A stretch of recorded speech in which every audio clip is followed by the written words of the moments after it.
আসসালামু আলাইকুম।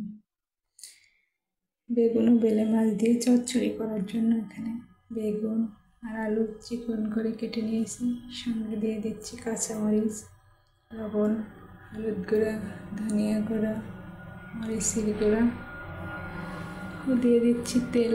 এখন এগুলোকে আমি ভালোভাবে হাতে মেখে নিব। আর এভাবে মেখে নিলে মশলাটা ভালোভাবে মিশে টেস্ট হয় অনেক। তো এগুলো আমার মাখানো শেষ। এখন আমি দিয়ে দিচ্ছি কিছু পেঁয়াজ কুচি, দিয়ে দিব মাছগুলা। যেহেতু বেলে মাছ নরম, সেই জন্য এগুলোকে নাড়াচাড়া করবো না।